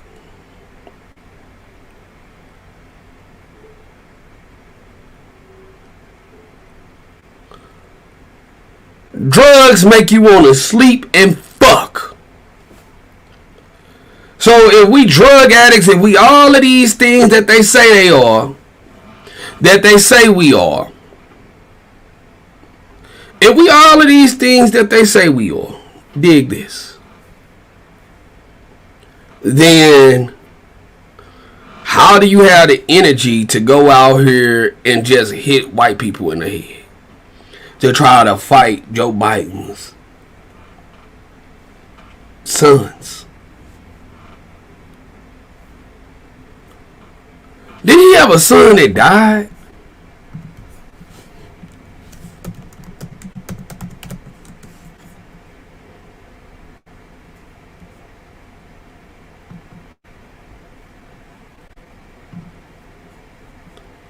He had a son that died.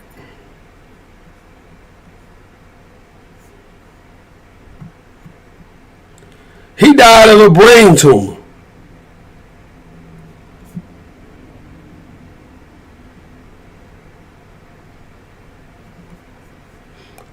Joe Biden's son died of a brain tumor. Not because a black man shot him. They did all of this to keep you in jail. I'm going to end this on this note.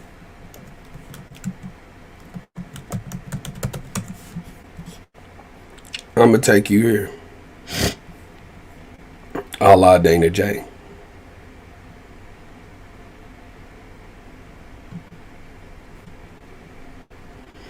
I'm going to go here.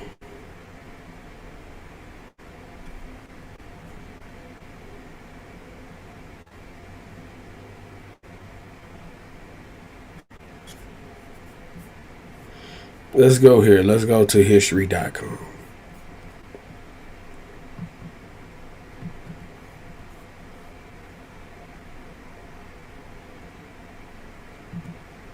He sure do got a son that's on drugs. If he threw all of the black people with the drugs in jail, where did his son get the drugs from? The 13th Amendment to the U.S. Constitution, ratified in 1865, the aftermath of the Civil War, abolished slavery in the United States. The 13th Amendment states that neither slavery nor involuntary servitude, except as punishment for crime whereof of the parties should have been duly convicted, shall exist within the United States or any place within or subject to their jurisdiction.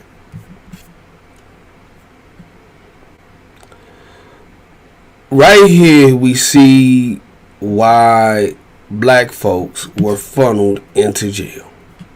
Right? We're gonna come on back. We're gonna come on down here to the black holes. The year after the amendment's passage, Congress uses power to pass the nation's first civil rights bills. The law invalidated the so-called black codes. Those laws put into place in former Confederate states that govern behavior of black people, effectively keeping them dependent on their former owners. Congress also required the Confederate states to ratify the 13th Amendment or re-declaration federal government.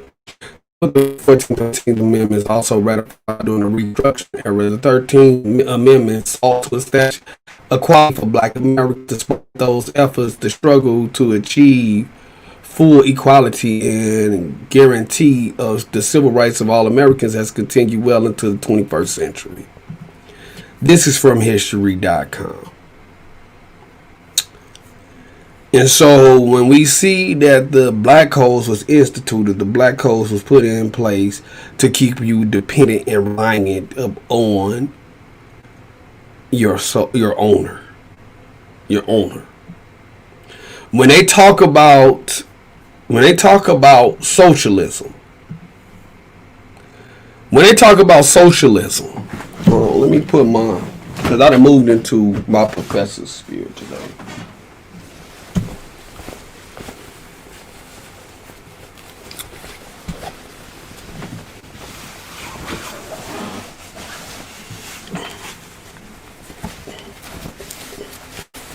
Dr. Trent is in the building.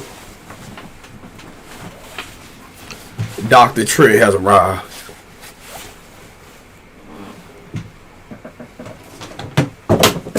I gotta go ahead and diagnose this problem.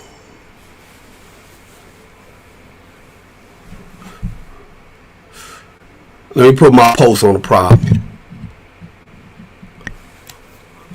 I gotta diagnose the problem real quick, y'all.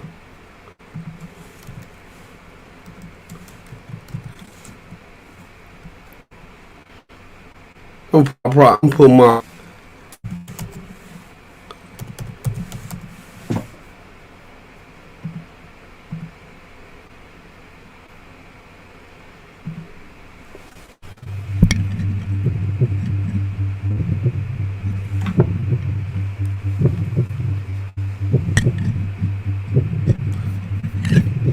All right, I'm putting the pulse on it. I gotta diagnose the problem real quick. Okay, we got to diagnose this problem. So when we put our ear on the pulse of what's going on in America, and they began to talk about socialists, I have to take you here.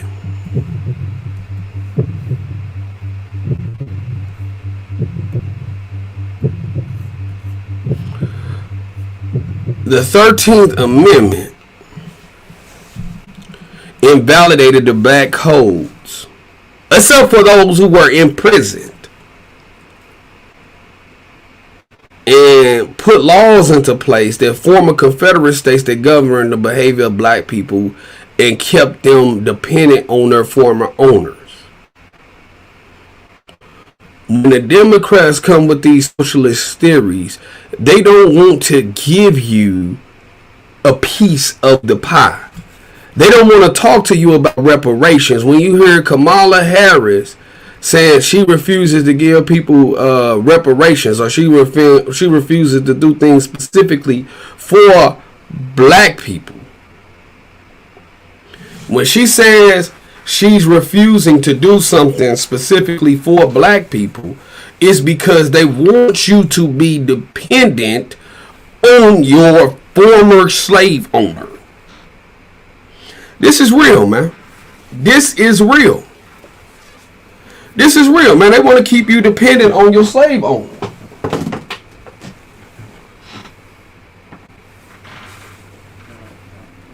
They want you dependent on your slave owners.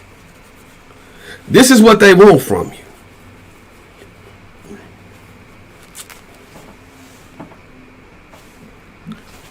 This is what they want. This is why they got all of these agendas where they talking about, yeah, let me do this for you. Let me do that for you. Yeah. Let me give y'all a second stimulus package. They know good and goddamn well a second $1,200. What the fuck is a second bill of $1,200 gonna do for black folks that's been fucked up for 8 months? $1,200 is gonna help, but that shit is like putting a band-aid on a motherfucking gunshot wound. I gotta come about the doctor vote, my lab coat, cause I gotta go back to my cussing and shit. You can't put a motherfucking band-aid on a gunshot wound. Are you crazy out your goddamn mind? Your ass gotta be crazy out your motherfucking mind to put a band-aid on a gunshot wound. This is what they want you to do.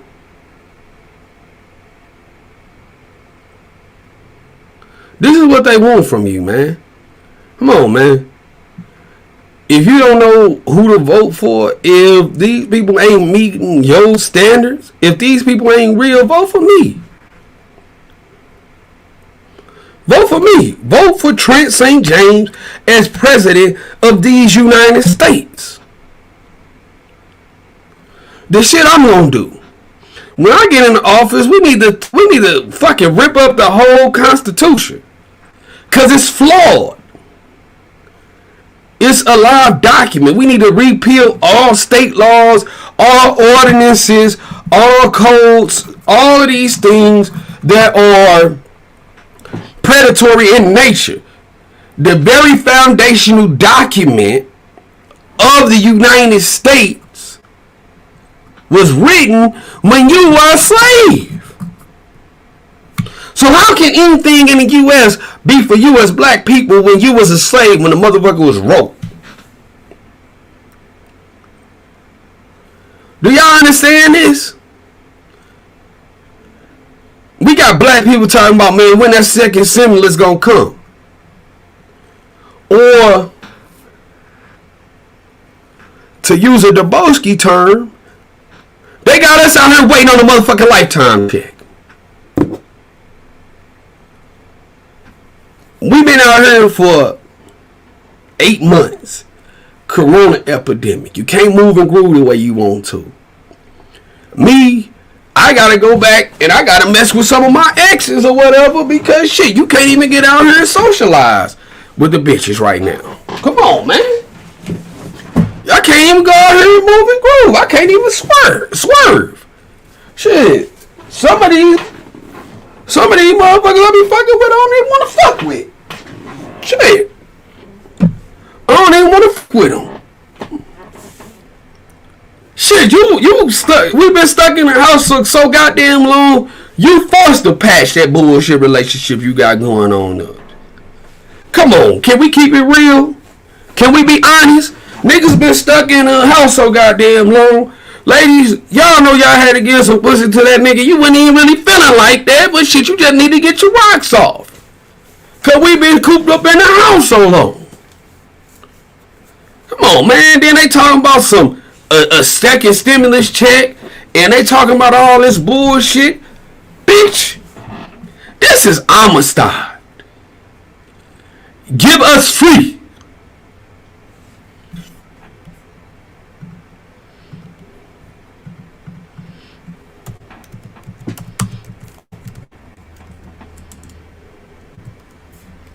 This is Amistad.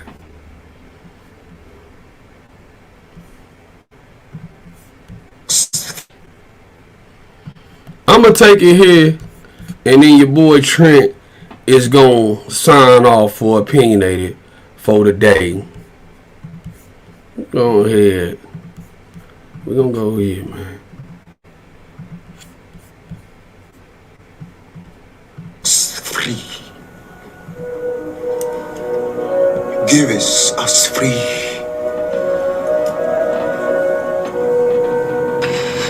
Give us free.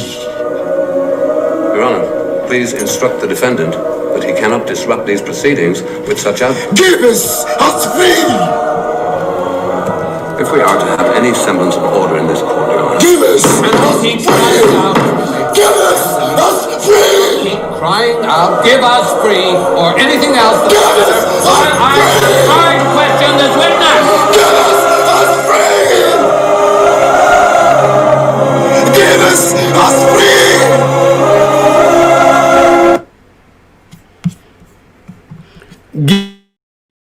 Give us free. Give us free.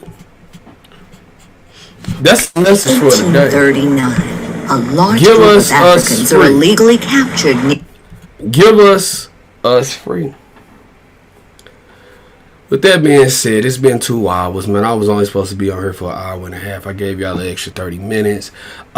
We will get to the second piece of this debate. However, I want to thank each and every one of y'all for tuning in to Grad School today. And those of y'all that are on the opinionated platforms, I want to thank y'all for tuning in, man. This has been a nice Grad School edition. Again, if y'all like the content, if y'all want to fuck with the content, continue supporting the content, y'all can do so by either hitting the super chat, or y'all can send me a motherfucking lifetime check at $, motherfucking lifetime check. Y'all can send me a lifetime check at $, MFN lifetime check. Thank y'all for tuning in, man. Peace and blessings to everybody. It wouldn't be right if I ain't leave y'all on my favorite place. Let's see here.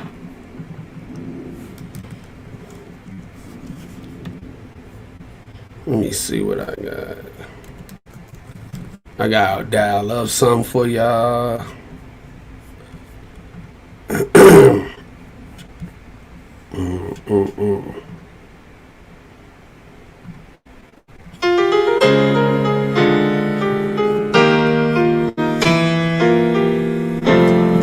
How many times have we made a vow to the Lord? Alright, we ain't gonna listen to that.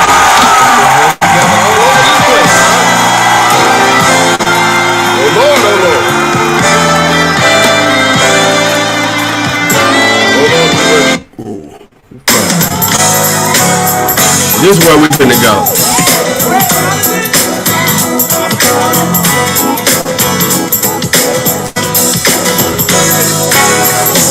Makes no difference what you're going through. You're gonna make it. God's gonna see you through. Hold your head up. Put a smile on your face. This is another test. He won't miss always. So get ready. Get ready for your blessing. For your blessing. Get ready. Get ready for your miracle. For your miracle. Get ready for your blessing. For your blessing. Get ready. Get ready for your miracle. For your miracle. I know you've been hurting deep down inside. Let me encourage you. It's gonna be alright. Troubles and trials come to make you strong. Keep on believing. You keep holding on. Get ready. Get ready for your blessing. For your blessing. Get ready.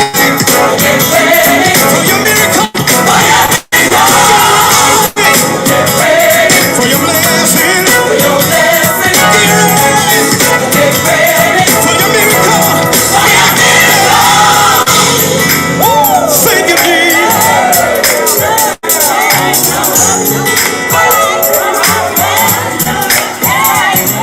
God's got a blessing. God's got a blessing. Everybody say that with me. God's got a blessing. God's got a blessing. If you really believe it, God's got a blessing. God's got a blessing. Come on. God's got a blessing. God's got a blessing. Oh, yeah, yeah. Come on. God's got a blessing. God's got a blessing. God's got a blessing. God's got a blessing. God's got a blessing. God's got a blessing. With your name on it. With your name on it. God's got a blessing. God's got a blessing. God's got a blessing. God's got a blessing. God's got a blessing. God's got a blessing. With your name on it. With your name on it. With your name on it. With your name on it. With your name on it. With your name on it. With your name on it. With your name on it. With your name on it. With your name on it. With your name on it. With your name on it. With your name on it. With your name on it. How many of God's got a blessing with your name on it? Come on. Sing this with me. Come on, say. God's got a blessing. God's got a blessing. Everybody. God's got a blessing. God's got a blessing. You say God's got a blessing. God's got a blessing.